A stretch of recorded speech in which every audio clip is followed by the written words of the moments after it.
നബിതങ്ങൾ ഈ വയറ്റത്ത് കല്ല് വെച്ച് കെട്ടിയിട്ട് നിൽക്കുന്നത് കണ്ടപ്പോ സഹിക്കാൻ പറ്റാതെ സഹാബത്ത് കരഞ്ഞു. ജാബിർ തങ്ങളാണെന്ന് തോന്നുന്നു. തന്റെ വീട്ടിൽ ചെന്നിട്ട് ഭാര്യയോട് ചോദിച്ചു, പെണ്ണെ കഴിക്കാൻ വല്ലതും ഉണ്ടോ? നബിതങ്ങൾ പട്ടിണിയില്ല, വയറ്റത്ത് കല്ല് വെച്ച് കെട്ടിയിട്ടിരിക്കുക, സങ്കടം കാരണം. അപ്പൊ ഭാര്യ പറഞ്ഞു, ഒരു ഇത്തിരി മാവുണ്ട്, ഇത്തിരി ഇറച്ചിയുണ്ട്, എന്നാ നീ ഇത് റെഡിയാക്കി, ഞാൻ പോയി നബിതങ്ങളെ വിളിച്ചു കൊണ്ടുവരാം സല്ലല്ലാഹു അലൈഹി വസല്ലം.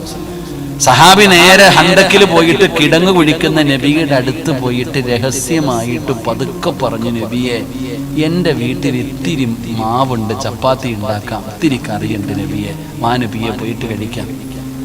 അപ്പൊ ഇത് കേൾക്കുമ്പോ അള്ളാന്റെ റസൂല് വീട്ടില് ഭക്ഷണം ഉണ്ടെന്ന് പറഞ്ഞപ്പോ നബിതങ്ങൾ ഒരൊറ്റ വിളി, സഹാബാ, എല്ലാരും ബാബ കഴിക്കാൻ ഭക്ഷണം ഉണ്ടെന്ന്. അപ്പൊ ഈ സഹാബി പറഞ്ഞു, നബിയെ 3 പേർക്കേ തിന്നാനുള്ളൂ, കഷ്ടിച്ച് 3 പേർക്ക് തിന്നാനുള്ള ഭക്ഷണമേ ഉള്ളൂ, ഇവരെല്ലാരും കൂടെ വിളിച്ചാൽ ഞാൻ എന്നെ ചെയ്യാനാ. ഇപ്പൊ നബിതങ്ങൾ ചോദിച്ചു, ഇറച്ചിക്കറി എന്ത് ചെയ്യുന്നു? അടുപ്പ് അന്ന് അവിടെ ഇരിക്കട്ടെ, മാവോ ഞാൻ വന്നിട്ട് ചുട്ടോളാം, നീ തൊടണ്ട. നബി സല്ലല്ലാഹു അലൈഹി വസല്ലമ തങ്ങൾ വന്നിരുന്നു. തന്റെ കൈ കണ്ട് മാവ് ഇങ്ങനെ കുഴച്ച് നബിതങ്ങൾ ഇങ്ങനെ റൊട്ടി ചുടാൻ തുടങ്ങി. അടുപ്പത്തിരിക്കുന്ന ഇറച്ചിക്കറി കോരിക്കൊടുക്കാൻ തുടങ്ങി. 10 പേര് വന്ന് നിരന്നിരുന്ന് കഴിക്കുക. ആ 3 പേര് പോലും കഴിക്കാനില്ലാത്ത ആഹാരം ആ 80 പേരും കഴിച്ചു ബാക്കി വന്നടോ. ഇതിനാണ് ബർക്കത്ത് എന്ന് പറയുന്നത്. അല്ലാഹു ഈമാൻ നൽകുമാറാകട്ടെ. അല്ല തന്ന എന്ത് നിഅമത്താണെങ്കിലും അത് മരിക്കുവോളം നിലനിൽക്കണം, അതാ ബർക്കത്ത്. എന്റെ കൈയാകട്ടെ, എന്റെ കണ്ണാകട്ടെ, എന്റെ നാവാകട്ടെ, എന്റെ കാലാകട്ടെ, മരിക്കുന്ന ദിവസം വരെ ഇതുകൊണ്ട് ഉപയോഗം ഉണ്ടെങ്കിലല്ലേ ഇതുകൊണ്ട് ഉപകാരമുള്ളൂ. ചുമ്മാതെ കൈയുണ്ട് പൊക്കാൻ പറ്റത്തില്ല, വല്ല കാര്യമുണ്ടോ? കണ്ണുണ്ട് കാണാൻ പറ്റത്തില്ല, ചെവിയുണ്ട് കേൾക്കാൻ പറ്റത്തില്ല, നടക്കാൻ പറ്റാത്ത നിനക്ക് ആരോഗ്യം കിട്ടുന്നത് കിട്ടാനാ? ഇവിടെ അല്ലാഹു തന്ന നിഅമത്ത് നിലനിന്ന് കിട്ടണം, അതിനാണ് ബർക്കത്ത് എന്ന് പറയുക. അള്ളാഹു നിലനിർത്തി തരുമാറാകട്ടെ, അള്ളാഹു നിലനിർത്തി തരുമാറാകട്ടെ, അള്ളാഹു നിലനിർത്തി തരുമാറാകട്ടെ. അങ്ങനെ നിലനിൽക്കണമെങ്കിൽ ഒരു ദിക്ർ പറഞ്ഞാൽ മതി. അല്ല നൽകിയ കടയും കച്ചവടവും കാറും വീടും മക്കളൊക്കെ അല്ല നൽകിയതൊക്കെ നിലനിന്ന് കിട്ടണമെങ്കിൽ ഒരു ദിക്ർ പറയണം. അള്ളാഹു പറയാൻ ഭാഗ്യം തരുമാറാകട്ടെ, അള്ളാഹു പറയാൻ ഭാഗ്യം തരുമാറാകട്ടെ. ഒരു ദിക്ർ പറഞ്ഞു തരട്ടെ, ഒരു ദിക്ർ പറഞ്ഞു തരട്ടെ. വേണോ വേണ്ടയോ? വേണോ വേണ്ടയോ? വേണ്ടവരൊക്കെ ഒന്ന് കൈപൊക്കിക്ക്. 11:30 വരെ അവിടെ ഇരിക്കെ, ഞാൻ പറഞ്ഞുതരാം അവസാനം. വയല് തീരുമ്പോ പറയാം. അപ്പൊ ആവശ്യമുള്ളവനല്ലേ ഇരിക്കൂ, അല്ലാത്തൊക്കെ പോയി ഉറങ്ങിയിട്ടുണ്ടാവും. അല്ലാഹു ബർക്കത്ത് ചെയ്യുമാറാകട്ടെ. അപ്പൊ ഞാൻ പറഞ്ഞു വന്നത്, എന്റെ പ്രിയപ്പെട്ട സഹോദരങ്ങളെ, നീ മരിച്ചാൽ നീ നല്ലവനാണെന്ന് പറയേണ്ട രണ്ടാമത്തെ ആൾ ആരാ? ഉറക്കപ്പറ, ആരാ? ഭാര്യ. പറയോ? പറയോ? നമുക്കറിയില്ല. അള്ളാഹു നമുക്ക് ഈമാൻ നൽകുമാറാകട്ടെ, അള്ളാഹു നമുക്ക് ഈമാൻ നൽകുമാറാകട്ടെ. അതുകൊണ്ട് പോയി നാളെ രാവിലെ വടകരയെ വിളിച്ചുകൊണ്ട് പോയിട്ട് സ്വർണ്ണമാണെങ്കിൽ സ്വർണം ഓള് ചോദിക്കുന്ന എല്ലാം വാങ്ങിച്ചു കൊടുത്തോ. ചില ഭർത്താക്കന്മാര് ചെലവിനൊന്നും കൊടുക്കൂല, നടന്ന് പെണ്ണ് കെട്ടും. അള്ളാഹു കാത്തിരക്ഷിക്കുമാറാകട്ടെ. ചിലത് ചെലവിന് കൊടുക്കാത്തതുണ്ടല്ലോ, പലതും ഓടി നടന്ന് പെണ്ണ് കെട്ടുന്നവന്മാരുണ്ട്, ചെലവിനൊന്നും കൊടുക്കത്തില്ല. പെണ്ണ് കെട്ടി എവിടെയെങ്കിലും കൊണ്ടിട്ടേക്കും. ഒന്നിനെ നിയമപരമായിട്ടും ഒന്ന് എന്താ പറയാ, ഒന്നും എല്ലാവരുടെ മുമ്പിൽ വാരി, 2 ഒളിച്ച് വാടക വീട്ടിക്കൊണ്ട് നിർത്തിയിരിക്കുക. നിങ്ങളൊക്കെ സമ്മതിക്കണം കേട്ടോ. എന്തിനാ ഒളിച്ചും പാത്തും? കെട്ടുന്ന കെട്ടിക്കോട്ടെ എന്ന് പറഞ്ഞ് സമ്മതിച്ചേക്കണം. അല്ലാഹു ബർക്കത്ത് ചെയ്യുമാറാകട്ടെ. ആമീൻ പറയടോ. താത്തമാരെ, നിങ്ങൾ അനുവാദം കൊടുത്താലും കൊടുത്തില്ലെങ്കിലും ഒളിച്ചു കെട്ടുന്നില്ലേ? എന്തിനാണ് ഒളിച്ച കല്യാണം കഴിക്കുന്നത്? ഞാൻ പറയുന്നത്, ചിലര് എവിടെയെങ്കിലും പോയിട്ട് വാടകയ്ക്ക് ഒരു വീട് കൊടുത്തിട്ട് ഒരു പെണ്ണിനെ കെട്ടി അവിടെ കൊണ്ടിടും. ആഴ്ചയിൽ 2 ദിവസം പോകും. എന്തിനാ കാക്ക ഇങ്ങനെ ചെയ്യണം? അങ്ങനെയൊന്നും ചെയ്യരുതോ ചങ്ങായി.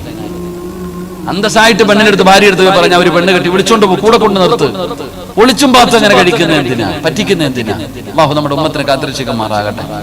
എന്തിനാണ് ആ പാപത്തിന് ഇങ്ങനെ കണ്ണുനീര് ഒളിപ്പിക്കുന്നത്? ഒളിച്ചും പാത്തും അവിടെ ഇവിടെയും കൊണ്ടുവന്ന് കെട്ടിയിട്ട് ഇതും ഇല്ല അതും ഇല്ലാതെ ഒളിച്ചും പാത്തും നടക്കാൻ അങ്ങനെ ചെയ്യരുത്. പിന്നെ കെട്ടുന്നവര് കെട്ടിക്കോ, അൽഹംദുലില്ലാഹ്. അത് ഭാര്യയോട് പറഞ്ഞ അനുവാദത്തോട് കൂടി. അനുവാദം തന്നില്ലെങ്കിലും പറ പാവത്തിനോട്. പെണ്ണുങ്ങൾ അനുവാദം തരുവില്ലെന്നാ എനിക്ക് തോന്നണല്ലേ? ഞാൻ കിട്ടുമോ? ഇൻഷാ അല്ലാഹ്. ഞാൻ പറയുന്നത്, ഞാൻ തന്നെ ഉസ്താദിന് ഇങ്ങനെ പറഞ്ഞു, ഉസ്താദിന് 2ാമത് കെട്ടാനൊന്നുമില്ല, ഒന്നും വേണ്ടപ്പോൾ അടച്ചനെ ഉള്ളത് മതി. അല്ലാഹു ബർക്കത്ത് ചെയ്യുമാറാകട്ടെ. 2ാമൊന്നും ഇല്ല. അല്ലാഹു നമുക്ക് തന്ന ജീവിതം അൽഹംദുലില്ലാഹ് മരിക്കണ കാലം വരെ അല്ലാഹു സ്വർഗത്തിലും നമ്മുടെ ജോഡികളാക്കി തരുമാറാകട്ടെ. ഇവിടുത്തെ ഭാര്യയെ സ്വർഗത്തിലും ഭാര്യയായിട്ട് കിട്ടണമെന്ന് ആഗ്രഹമുള്ള ഭർത്താക്കന്മാരൊക്കെ ഒന്ന് കൈപൊക്കിക്കുക. സ്റ്റേജിൽ ഇരിക്കണവരൊക്കെ പൊക്കിക്കോ. എല്ലാരും കാണുന്നില്ല എന്നല്ല പ്രസിഡന്റ്, പെണ്ണുപിള്ളമാരൊക്കെ കണ്ടുകൊണ്ടിരിക്കുക. വീട്ടിൽ സ്വന്തം ഭാര്യയെ പ്രണയിക്കുക. അള്ളാഹു ഭാഗ്യം തരുമാറാകട്ടെ, അള്ളാഹു ഭാഗ്യം തരുമാറാകട്ടെ. പ്രണയിക്കൂ. ഗിഫ്റ്റ് വാങ്ങിച്ചു കൊടുത്തോ? എത്ര പേര് ഫെബ്രുവരി 14 വല്ല ഗിഫ്റ്റും കൊടുത്തു? ഭർത്താവിന് കൊടുത്തോ? ഞാൻ പറയുന്നത് പ്രണയിക്ക്. ആത്മാർത്ഥമായി സ്നേഹിച്ചു കഴിഞ്ഞാൽ പിന്നെ ഒരിക്കലും മറക്കാൻ പറ്റൂല.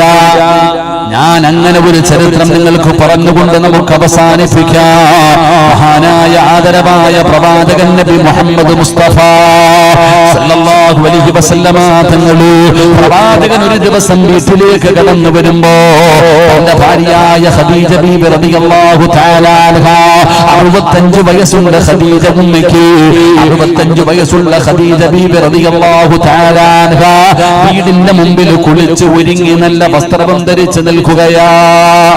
65 വയസ്സുള്ള ഖദീജ ബീബി റളിയല്ലാഹു തആല അൻഹാ ഒരു ദിവസം വീടിന്റെ വാതിലിൽ തന്റെ ഭർത്താവിനെയും കാത്തിങ്ങനെ നിൽക്കുകയാ. അതാണ് സ്വാലിഹത്തായ ഭാര്യ.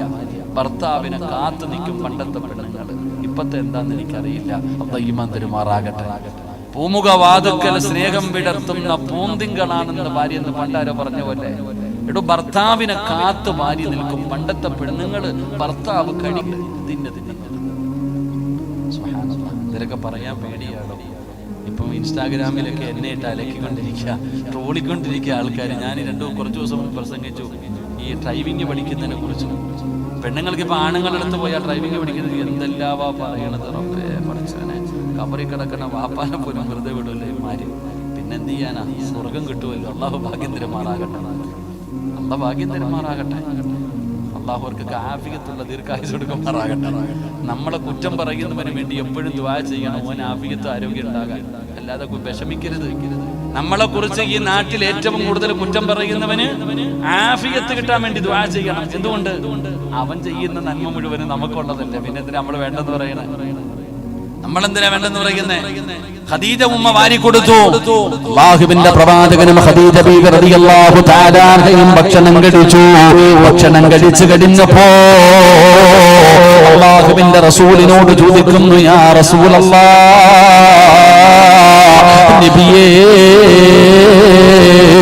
ഞാനവിടുത്തെ മടിയിലൊന്ന് തലവെച്ച് കിടക്കട്ടെ നബിയേ? അല്ലാഹുവിന്റെ റസൂൽ പറഞ്ഞു, വന്ന് കിടക്കാൻ. ഖദീജ ബീവി റളിയല്ലാഹു തആല അൻഹയെ പിടിച്ച് നബി തങ്ങൾ മടിയിൽ കിടത്തുകയാ. 65 വയസ്സുള്ള ഖദീജ ഉമ്മ ചോദിക്ക, ഞാൻ മടിയിൽ തലവെച്ച് കിടക്കട്ടെ നബിയേ? നീ കിടക്ക് ഖദീജ, അല്ലാഹു നമുക്ക് ഈമാൻ തരുമാറാകട്ടെ. ഇപ്പൊ നിങ്ങൾ എവിടാ കിടക്കുന്നത്? ഈ പ്രായമുള്ള വാപ്പാനോട് ചോദിക്കട്ടെ, നീ എവിടാ കിടക്കുന്നത്? നീ നിന്റെ റൂമിലും ഭാര്യ വേറെ റൂമിലും. അല്ലാഹു കാത്തിരക്ഷിക്കുമാറാകട്ടെ. ഇന്ന് അപ്പോഴാണ് ഖദീജ ബീവി റളിയല്ലാഹു തആല അൻഹാ അല്ലാഹുവിന്റെ പ്രവാചകൻ സല്ലല്ലാഹു അലൈഹി വസല്ലമ തങ്ങളുടെ കൈ പിടിക്കുകയാണ്. നബി തങ്ങളുടെ കയ്യിൽ ഇങ്ങനെ പിടിച്ചിട്ട് ഖദീജ ഉമ്മ ചോദിക്കുന്നു, യാ റസൂലല്ലാഹ്, 25 കൊല്ലമായി നമ്മൾ ജീവിക്കാൻ തുടങ്ങിയിട്ട്, 25 വർഷമായി നമ്മൾ ജീവിക്കാൻ തുടങ്ങിയിട്ട്, പെങ്ങളെ നബി തങ്ങൾക്ക് 25 വയസ്സ്, ഖദീജ ബീവിക്ക് 40 വയസ്സ്. 25കാരനാണ് 40കാരിയായ ഖദീജ ബീവിയെ വിവാഹം കഴിച്ചത്. 15 വയസ്സിന്റെ ഡിഫറൻസ് ആണ്. ഇവർ 25 കൊല്ലം ഒരുമിച്ച് ജീവിച്ചു. ഖദീജ ബീവി ചോദിച്ചു, യാ റസൂലല്ലാഹ്, 25 വർഷമായി നമ്മൾ ഒരുമിച്ച് ജീവിക്കാൻ തുടങ്ങിയിട്ട് അങ്ങയുടെ മനസ്സിന് വേദനയുണ്ടാക്കുന്ന എന്തെങ്കിലും എന്റെ ഭാഗത്ത് നിന്ന് വന്നു പോയിട്ടുണ്ടെങ്കിൽ എനിക്ക് പൊരുത്തം തരണേ യാ റസൂലല്ലാഹ്, എനിക്ക് പൊരുത്തം തരണേ നബിയേ, എനിക്ക് പൊരുത്തം തരണേ നബിയേ. അല്ലാഹുവിന്റെ റസൂൽ ചോദിച്ചു, എന്തു പറ്റി ഖദീജ? ഇന്ന് പൊരുത്തം ചോദിക്കുന്നല്ലോ ഖദീജ. യാ റസൂലല്ലാഹ്, എന്റെ മരണമടുത്തു നബിയേ, എന്റെ മരണമടുത്തു നബിയേ, എനിക്ക് പൊരുത്തം തരുമോ നബിയേ? അല്ലാഹുവിന്റെ റസൂല് ഖദീജ ബീവിയുടെ വായങ്ങ പൊത്തിപ്പിടിക്കുകയാ. നീ എന്നോട് പൊരുത്തം ചോദിക്കരുത്, നീ എന്നോട് പൊരുത്തം ചോദിക്കരുത്. പെങ്ങളെ, ഖദീജ ബീവി ആരാണെന്നറിയുമോ? ഖിയാമത്ത് നാൾ വരെയുള്ള ഒരു പെണ്ണിനും കിട്ടാത്ത പ്രതിഫലം കിട്ടുന്നവളാണ് ഖദീജ. ലോകത്ത് ഒരു പെണ്ണിനും അല്ലാഹു ആ പ്രതിഫലം കൊടുക്കൂല. ഒരു പെണ്ണിനും കിട്ടാത്ത പ്രതിഫലമാണ് അല്ലാഹു സ്വർഗ്ഗത്തിൽ ഖദീജ ബീവിക്ക് കൊടുക്കുന്നത്. ഒരു മുത്തിനകത്ത് പണിത കൊട്ടാരമാണ്, ഒരു മുത്തിനകത്ത് പണിത കൊട്ടാരമാണ്. അത് ആരാരും ശല്യം ചെയ്യാത്ത ഭാഗത്താണ്. എന്തിനാണ് അല്ലാഹ് ഈ കൊട്ടാരം കൊടുത്തതെന്നറിയുമോ? അല്ലാഹുവേ, നബിതങ്ങളെക്കാൾ 15 വയസ്സ് കൂടുതലാണ്. 25 കൊല്ലം നബിതങ്ങൾ എന്ന ഭർത്താവിന്റെ കൂടെ ജീവിച്ചിട്ട് സുബ്ഹാനല്ലാഹ് ഒരിക്കൽ പോലും നബിതങ്ങളുടെ മുമ്പില് ഖദീജയുടെ ശബ്ദമുയർന്നിട്ടില്ല. ഖദീജ ബീവിയുടെ ശബ്ദമുയർന്നിട്ടില്ല. 25 കൊല്ലം നബിതങ്ങളെക്കാൾ 15 വയസ്സ് കൂടുതലാണ് ഖദീജയ്ക്ക്. നിന്റെ ഭർത്താവിന് ഒരു പരാതിയേ ഉള്ളൂ, നല്ലവളാ ഉസ്താദ്, സ്നേഹമുള്ളവളാ ഉസ്താദ്. എന്നാൽ അവളുടെ നാവിന് വല്ലാത്ത നീളമാ ഉസ്താദ്.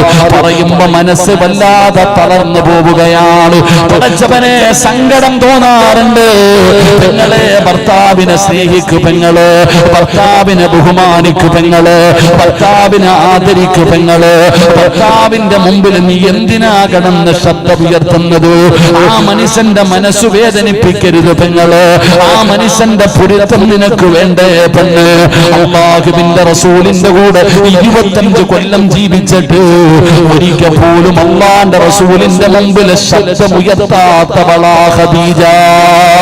ആ ഖദീജയാണ് നബി തങ്ങളോട് ചോദിക്കുന്നത്, യാ റസൂലല്ലാഹ്, മുത്തി നബിയേ, എനിക്ക് പൊരുത്തം വേണം നബിയേ. ഖദീജ, എന്നോട് പൊരുത്തം ചോദിക്കരുത് ഖദീജ. യാത്ര പറയുകയാണോ ഖദീജ? പരാതിയില്ല ഖദീജ, പരാതിയില്ല ഖദീജ. നിന്നെ കുറിച്ച് പറയാൻ എനിക്കൊരു പരാതിയുമില്ല ഖദീജ. ഖദീജ ബീവി റളിയല്ലാഹു തആല കേൾക്കേണ്ട താമസം അവിടെ നിന്ന് ചാടി എഴുന്നേൽക്കുകയാണ്. നബി തങ്ങളെ കെട്ടിപ്പിടിക്കുകയാണ്. അല്ലാഹുവിന്റെ റസൂൽ സല്ലല്ലാഹു അലൈഹി വസല്ലമ തങ്ങളെ ചുംബിക്കുകയാണ്. നബി തങ്ങൾക്ക് ചുംബനം കൊടുത്തു. എന്നിട്ട് 65 വയസ്സുകാരി അല്ലാഹുവിന്റെ റസൂലിന്റെ ചെവിയിലെ അടുത്തേക്ക് ചെന്നു. യാ റസൂലല്ലാഹ്, 3 ആഗ്രഹമുണ്ട് നബിയേ, 3 ആഗ്രഹമുണ്ട് നബിയേ. എന്തേ ഖദീജ, എന്തേ ഖദീജ, ഞാൻ മരിച്ചു കഴിഞ്ഞാ എന്റെ മയ്യത്ത് നിങ്ങൾ വേണം കുളിപ്പിക്കാൻ. എന്റെ ശരീരം ആരും കാണുന്നത് എനിക്കിഷ്ടമല്ല നബിയേ. ഒരു പെണ്ണ് പോലും എന്റെ ശരീരം കാണരുത്, എനിക്കിഷ്ടമല്ല നബിയേ. അതുകൊണ്ട് നിങ്ങൾ വേണം കുളിപ്പിക്കാൻ. പടച്ചവനെ, ഇത് നിങ്ങൾക്ക് തിരിയണമെന്നില്ല. വടകര ടൗണിൽ ചെന്ന് ഫർദ ഇട്ട് നോക്കിയിട്ടാ നീ വാങ്ങുന്നത്. നീ അത് ഇട്ട് നോക്കിയിട്ട് നിനക്ക് ചേരുന്നതല്ലേ വാങ്ങുന്നത്.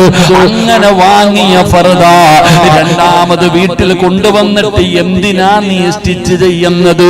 നല്ലതുപോലെ ഇറങ്ങിക്കിടക്കണമല്ലോ, നിന്റെ ശരീരത്തിന്റെ വടിവുകൾ കാണണമല്ലോ. പെങ്ങളെ, ഖദീജയാണ് പറയുന്നത്, എന്റെ ജനാസ കുളിപ്പിക്കണം നബിയേ. ആരും കാണുന്നത് എനിക്കിഷ്ടമല്ല നബിയേ.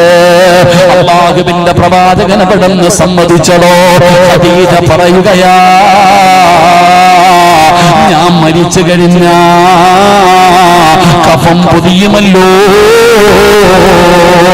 എന്റെ ജനാസ പൊതിയുമ്പോ അങ്ങയുടെ ചുമലിൽ കിടക്കുന്ന ഈ ഷാൾ എനിക്ക് വേണം നബിയേ. അങ്ങയുടെ സുഗന്ധമുള്ള ഷാൾ എനിക്ക് വേണം നബിയേ.